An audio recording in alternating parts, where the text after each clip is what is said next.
Sasa kampeni za uchaguzi mdogo eneo bunge la Malava zimefika kikomo leo hii, huku ubabe wa siasa za mkoa Magharibi kati ya upinzani na wale wa mrengo wa Kenya Kwanza ukishuhudiwa.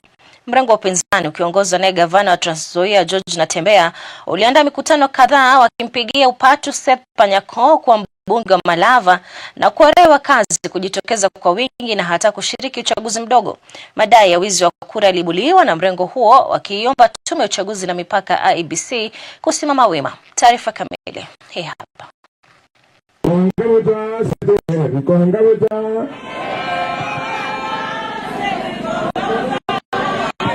Ubabe wa siasa za mkoa wa Magharibi ulishuhudiwa hii leo katika kampeni za lala salama za upinzani, wakimpigia debe mgombea wa muungano wa upinzani katika uchaguzi huo mdogo wa Malava Seth Panyako. Wakiongozwa na gavana wa Trans Nzoia George Natembeya, viongozi hao waliwasihi wakazi wa Malava kumpigia kura Seth Panyako kurejesha kile wanachoita heshima ya jamii ya Waluya. Waje nione watu wa Panyako hapa. Seth Panyako. Nyinyi watu mnapigia Faruku kura. Unajua ukipigia Ndako kura, umepigia Faruku kura. Mungu na hiyo habari.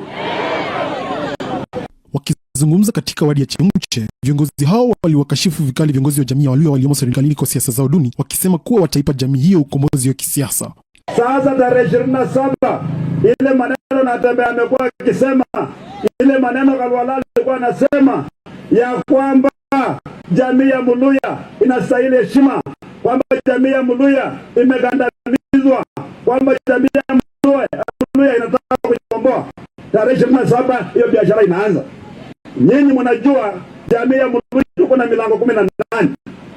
Lakini tarehe 27 ni milango 3 tu Mwenyezi Mungu amechagua kuanza ukombozi wa jamii ya Muluya. Mheshimiwa Mdavadi, kuomba Mheshimiwa George Natembeya. George Natembeya ni miaka mingi kijana kwa kuoa.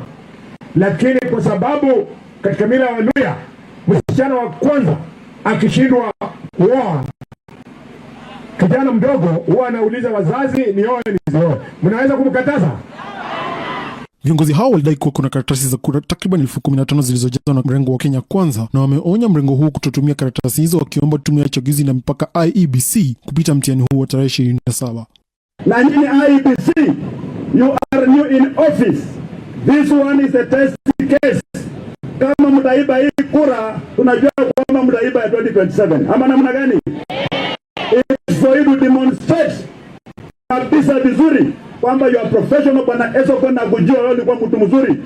Viongozi hao walidai kuwa kuna karatasi za kura takriban 15,000 zilizojazwa na mrengo wa Kenya Kwanza, na wameonya mrengo huu kutotumia karatasi hizo, wakiomba tume ya uchaguzi na mipaka IEBC kupita mtihani huu wa tarehe 27.